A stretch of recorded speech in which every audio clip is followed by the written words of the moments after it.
The day I caught my wife in my boss's office, half naked, giggling, I thought I had lost everything. My marriage. My career. My dignity. But what they didn't know was that I don't stay down for long. Fast forward 2 years, she's sitting in front of me in a job interview, desperate. And my former boss? Let's just say, unemployment looks good on him. If you've ever been betrayed by the people you trusted the most, stick around. This story is for anyone who's ever dreamed of rising from the ashes, and making sure the ones who burned you choke on the smoke. Hit like, subscribe, and let's dive into one of the most satisfying revenge stories you'll hear today. I was 29, married for 4 years to my college sweetheart, Emily. We were that couple, people thought we had it all.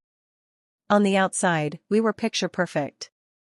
On the inside, well, I thought things were just as good. I was building my career in tech sales, grinding 10-hour days under a demanding boss named Victor. And Emily? She worked part-time at a marketing firm, mostly remote. We were saving for a house. Planning for kids. But behind the late-night texts and fake smiles, something was rotting. Victor, my boss, was charismatic, manipulative, and always just a little too interested in my personal life. I thought it was mentorship. In hindsight, it was grooming. He used to joke about trading up wives like cars. I laughed it off. I shouldn't have. One afternoon, I left work early after closing a major deal, $500K in sales. Victor had promised a promotion and a bonus. I was excited. I wanted to surprise Emily, maybe take her to dinner. I walked into the office first, just to check in, and saw the door to Victor's private suite cracked open. Laughter. A woman's giggle. I peeked in, and my heart stopped. Emily. On his desk. Shirt halfway off. His hands all over her. They didn't even notice me until I pushed the door open and said, "Don't stop on my account." The look on Emily's face? Shock. Guilt. Then defiance. Victor? He just smirked. Guess you weren't satisfying her, champ. I didn't cry. I didn't scream. I just turned around, walked out, and went straight home. Packed a bag. Filed for divorce the next morning. Emily tried to spin it. Said it was a mistake, that she was lonely. I didn't respond. I let my lawyer do the talking. Victor, however, decided to go full petty. Within a week, I was laid off due to budget restructuring. No bonus. No promotion. Just a severance check barely worth the ink on it. It felt like I'd been mugged by the 2 people I trusted most. I was humiliated. Jobless. Alone. My own sister even told me, "You're too soft. That's why people walk all over you." That was the moment I snapped. Not outwardly. Inwardly.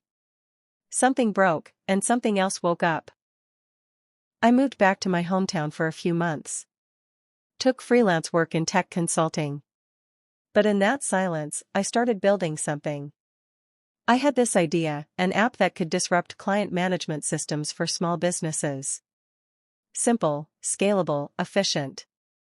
I coded obsessively. Day and night. A friend from college, who had recently sold his startup, believed in the concept. He invested. We built a team. Within 18 months, the company had 20 employees, 3 rounds of funding, and our software was being used in over 200 firms nationwide. I was back. And this time, I wasn't working for anyone. I was the boss. About 2 years after my life unfolded, we posted a job opening for a marketing coordinator. Remote, flexible, decent pay. Nothing special. I was reviewing applications for my soccer league. Emily, redacted. At first, I thought it was a joke. But no. Same email. Same resume.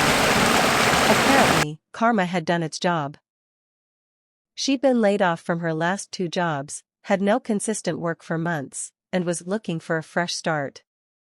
I didn't delete the application. I scheduled an interview. When the Zoom camera flickered on, her eyes widened. Her jaw dropped. "Darren," she stammered. I smiled.